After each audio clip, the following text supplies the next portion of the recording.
Shri Satchidananda Sadguru Sainath Maharaj Ki Jai. Chapter 14. Ratanji Wadia of Nanded, Saint Mauli Sahib, Dakshina Mein Mansa. In the last chapter we described how Baba's word and grace cured many incurable diseases. Now we shall describe how Baba blessed Mr. Ratanji Wadia with an issue. The life of this saint is naturally sweet in and out. His various doings, eating, walking, and his natural sayings are also sweet. His life is bliss incarnate. Sai gave it out as a means of his devotees' remembrance to him. He gave them various stories of duty and action which ultimately led them to true religion. His object may be that people should live happily in this world, but they should be ever cautious and gain the object of their life, viz. Self-realization. We get human body as a result of merits in past births, and it is worthwhile that with its aid we should attain devotion and liberation in this life. So we should never be lazy, but always be on the alert to gain our end and aim of life. If you daily hear the Leelas, stories of Sai, you will always see him. Day and night you will remember him in your mind. When you assimilate Sai in this way, your mind will lose its fickleness, and if you go on in this manner, it will finally be merged in pure consciousness. Ratanji of Nanded.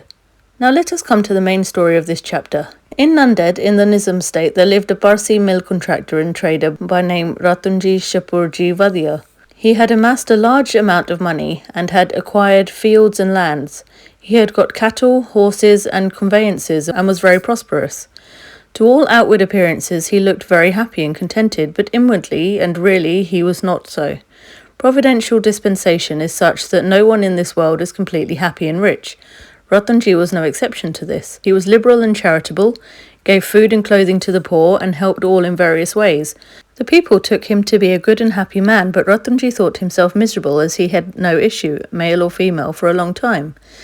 As Kirtan, singing glories of the Lord without love or devotion, music of singing without rhythmical accompaniments, Brahmin without the sacred thread, proficiency in all arts without common sense, pilgrimage without repentance, and ornamentation without a necklace are ugly and useless, so is the house of a man or householder without a male issue.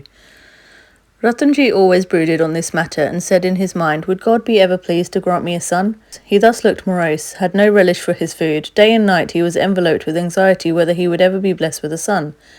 He had a great regard for Daskanu Maharaj. He saw him and opened his heart before him. Daskanu advised him to go to Shirdi, take Baba's darshan, fall at his feet and seek his blessing and pray for an issue.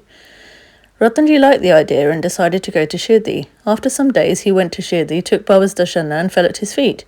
Then opening a basket, he took out a beautiful garland of flowers and placed it around Baba's neck and offered him a basket of fruits. With great respect he then sat near Baba and prayed to him, saying, many persons who find themselves in difficult situations come to you, and you relieve them immediately.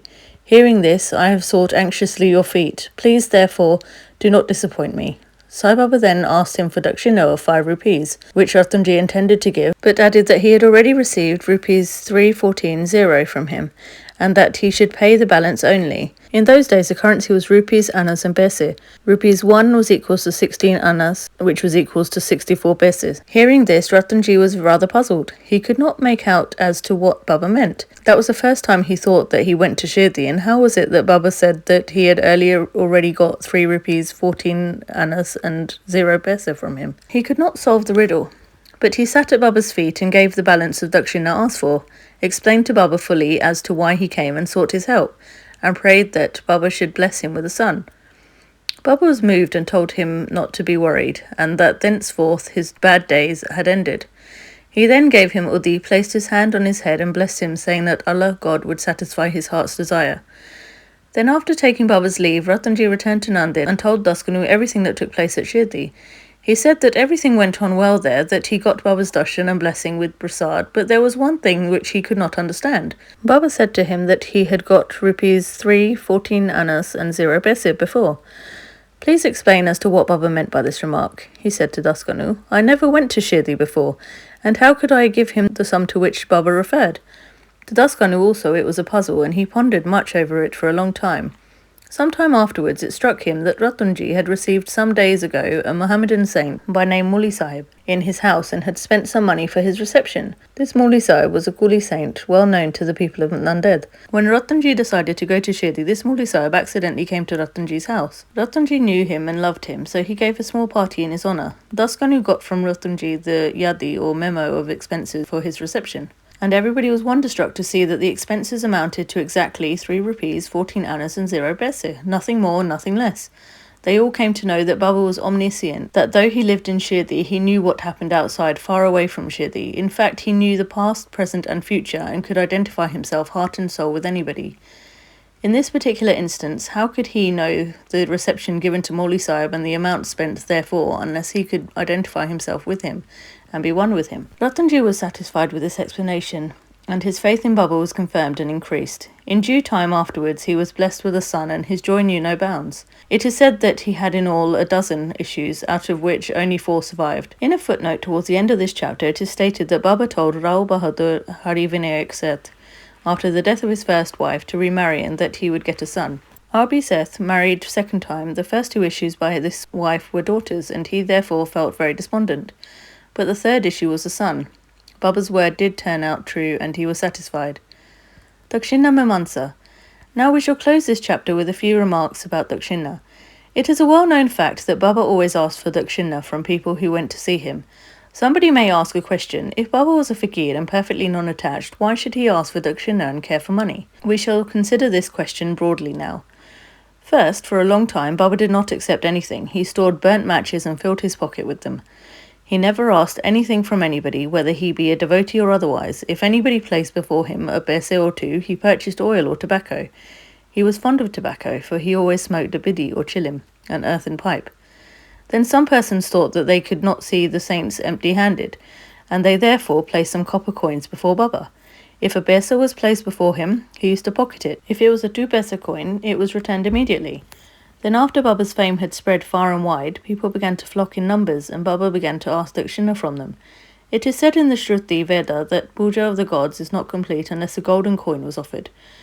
If a coin was necessary in the puja of the gods, why should it not be so in the puja of the saints also? Ultimately, the Shastras laid it down that when one goes to see God, king, saint or guru, he should not go empty-handed. He should offer something, preferably coin or money.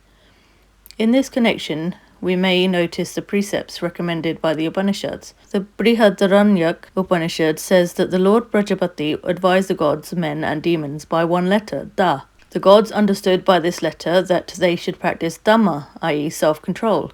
The men thought or understood that they should practice Dana, i.e. charity. The demons understood that they should practice Daya, i.e. compassion.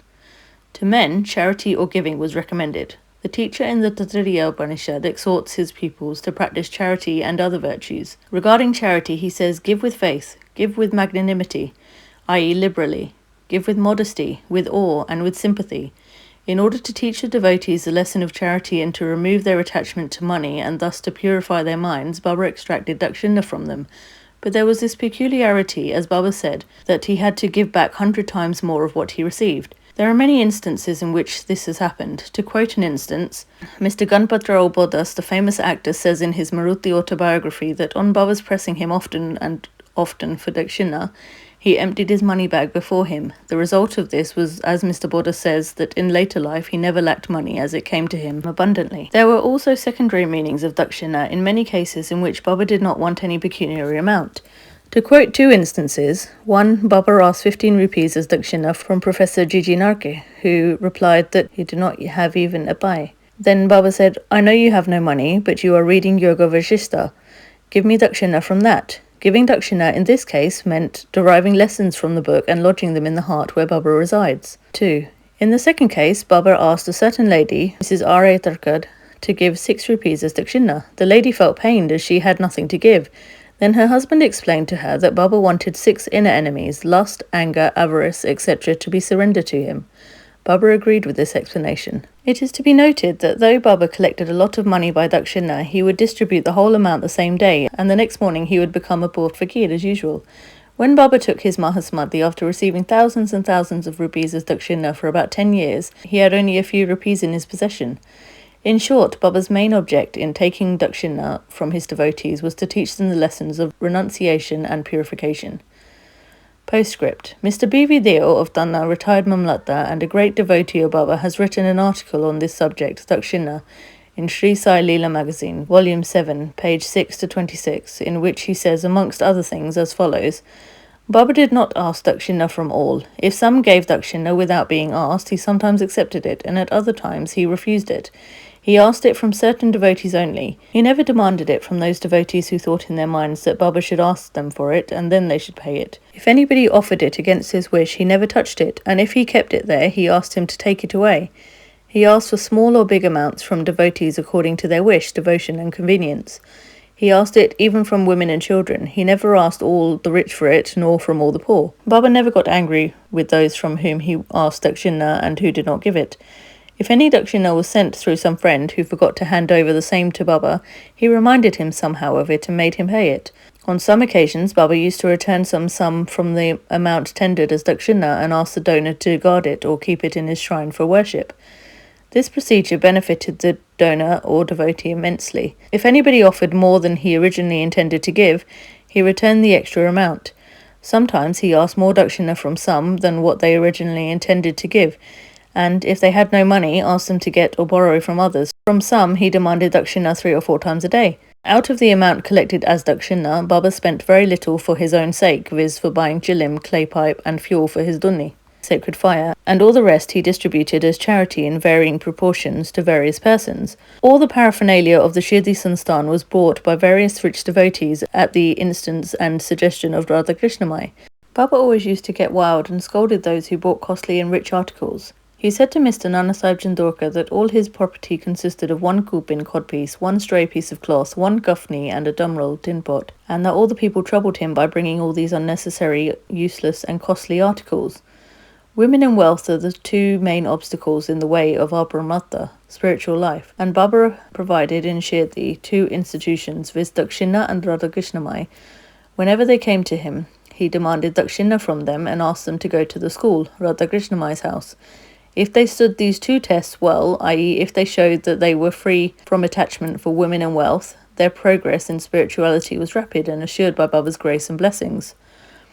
Mr. Dio has also quoted passages from the Gita and Upanishads and shown that charity given in a holy place and to a holy personage conduces to the donor's welfare to a great degree. What is more holy than Shirdi and its presiding deity Sai Baba? Bow to Shri Sai, peace be to all. Shri Satchidananda Sadguru Sainath Maharaj Ki Jai.